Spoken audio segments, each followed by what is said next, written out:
Politics. Florent Grabin, bonjour. Oui, bonjour. Vous êtes le président du PUMA, Association pour une Martinique autrement, on peut dire une association écologique. 23 experts scientifiques internationaux se penchent aujourd'hui sur la pollution par le chlordécone aux Antilles. Ils mettront en commun leurs connaissances. On peut dire que c'est une belle avancée. Une très belle avancée. Après tout ce qu'on a connu par le passé quand le professeur Bellepomme est venu mettre de l'ordre dans tout ce qui se passait. Et aujourd'hui, nous sommes satisfaits de voir que tout le monde au bois se met au travail pour le pays. Votre association a donc commandité une étude de Dominique Bellepomme en 2007. Vous ne pouvez donc plus dire, il est fréquent de se voir se perpétuer des comportements qui laissent à penser que seule la santé du bananier compte. Oui, puisque là aujourd'hui, l'homme est au cœur du débat. Donc là, au niveau de la banane, il y a une très forte progression que vous pouvez vérifier chez Benamart. Là, nous avons les derniers documents du CIRAD qui sont encore fumants, où on nous dit qu'il y a 86% de réduction de l'utilisation de fongicides, c'est tout ce qui se passe en hélicoptère, 89% de réduction de nématicides, 72% de pesticides et 32% d'herbicides. Donc il y a un très gros progrès qui s'est fait. Là maintenant, il faut s'occuper de l'homme. Alors vous souhaitez davantage de prévention, mais aussi des contrôles sur les produits de l'agriculture, de l'aquaculture et aussi de la pêche. C'est le comportement du consommateur a changé? Il n'a pas encore changé suffisamment pour permettre justement qu'on puisse arriver à un niveau de consommation où on pourra facilement contrôler tout ce qui est consommé. Là, aujourd'hui, l'urgence, c'est au niveau des politiques qui puissent mettre en place ce qu'il faut pour qu'on puisse faire la toxicogénomie. Étant entendu que là, nos médecins, ils ont pris le taureau à bas le corps. Ils ont constitué une association qui permet justement de faire tout ce qui est pathologie, de travailler sur tout ce qui est pathologie environnementale.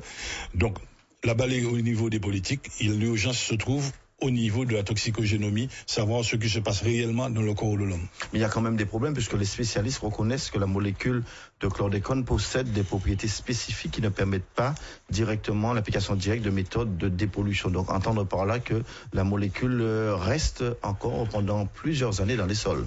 Il est certain que la molécule reste présente pendant 6 siècles, mais entre-temps, les scientifiques travaillent. Et nous disons dans le calme, c'est ce qui est surtout important.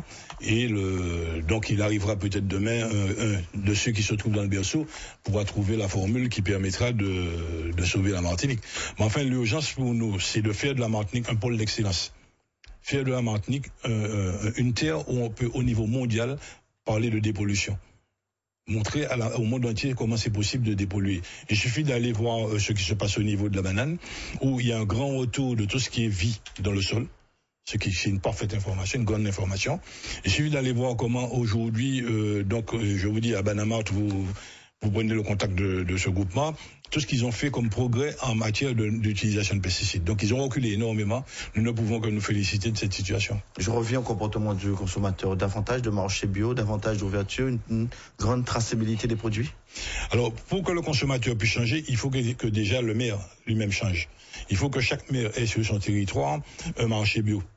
Un marché qui permet de contrôler, d'autant que nous avons aujourd'hui un laboratoire qui est domicilié en Martinique, qui permet de doser les pesticides dans quel que soit le produit.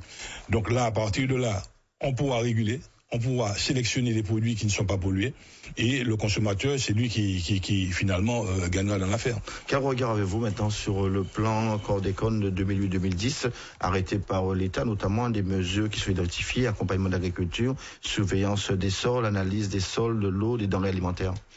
Alors, vous savez, au niveau de l'État, il y avait tant l'État que tout le monde, dans ce combat où il n'y avait pas d'adversaire mais beaucoup de victimes. Il a été très difficile de se battre avec tous ces services pour faire comprendre à la population que nous sommes drogués en permanence aux mensonges politiques et aux mensonges d'État.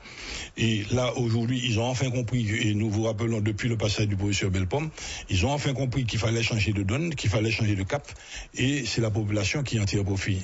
Et donc l'urgence là aujourd'hui pour cette population, c'est de faire en sorte que les mères puissent mettre dans les écoles, parce que ce sont les premières victimes, les femmes enceintes, les enfants et autres, donc mettre dans les écoles des filtres à haut débit, à osmose inversée à haut débit, parce que nous sommes parvenus à faire en sorte que l'État puisse faire une analyse dans le réseau d'eau, et à l'intérieur du biofilm qui se trouve dans les tuyauteries, on a trouvé plus de 389 molécules, et l'État nous dit qu'on n'a pas dépassé la dose maximale admissible. Pour les scientifiques, c'est 0.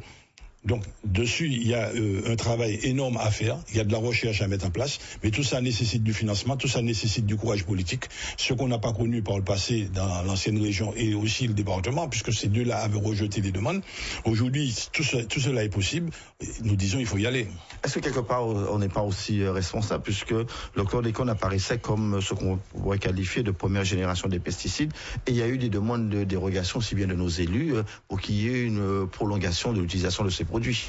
Nous rappelons, on a été accompagné par l'État dans cette affaire. Les services de l'État avaient accompagné hier nos agriculteurs. C'est Henri Nallet qui à l'époque était ministre de l'Agriculture, voilà, sur une demande de Guy Lordino. Voilà, et la demande a été faite par Guy Lordino, demande qui en fait avait été rejetée. Et l'État s'était imposé. Donc dessus, nous disons que pendant des années, nous avons travaillé avec Pierre Davidas, nous avons travaillé pour qu'on puisse justement débusquer l'État. L'État nous a drogués au mensonge pendant longtemps. Donc ça a mis du temps. Aujourd'hui, nous sommes sur la bonne voie. Nous sommes sur nous avons tous la même partition.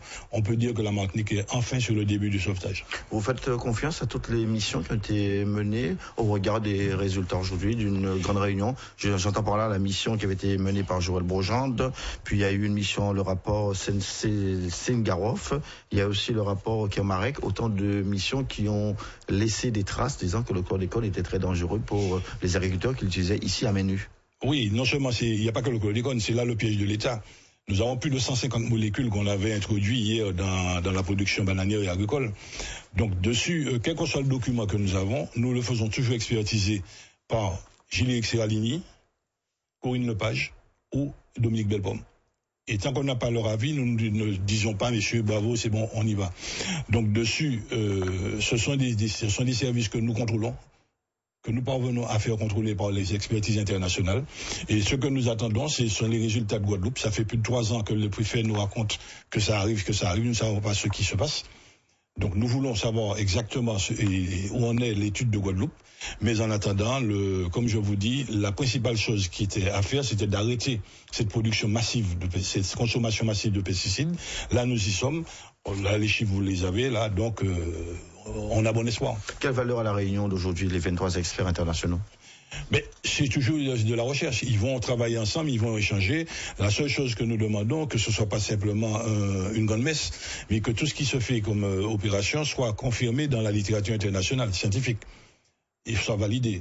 Donc tant que c'est pas validé, nous ne pouvons pas dire que c'est sérieux. Donc dessus, ne mettons pas en doute leurs compétences ni les travaux qu'ils vont faire. Simplement, nous attendons l'expertise internationale. Pour l'ensemble des agriculteurs qui ont été concernés, les sols qui sont impropres à la consommation et à la culture ici, vous proposez des mesures d'accompagnement pour les agriculteurs? Il faut que l'État réagisse? Non seulement il faut les accompagner, mais il est urgent que l'on puisse inscrire au cadastre les sols brûlés, de manière à ce qu'on puisse clairement les identifier et savoir ce qu'on en fait.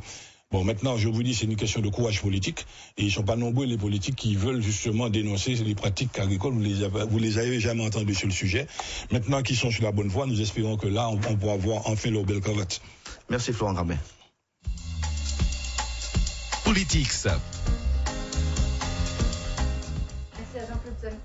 Merci à Jean-Claude Samide, merci également à Florent Grambin, le président de Puma, Association pour une Martinique autrement. Florent Grambin qui nous disait aujourd'hui, l'homme est au cœur du débat et nous pouvons que nous en réjouir. Vous dites également notre objectif, c'est de faire de la Martinique un pôle d'excellence. Comment est-ce qu'on peut dépolluer les terres de Martinique? C'est ce qui nous intéresse.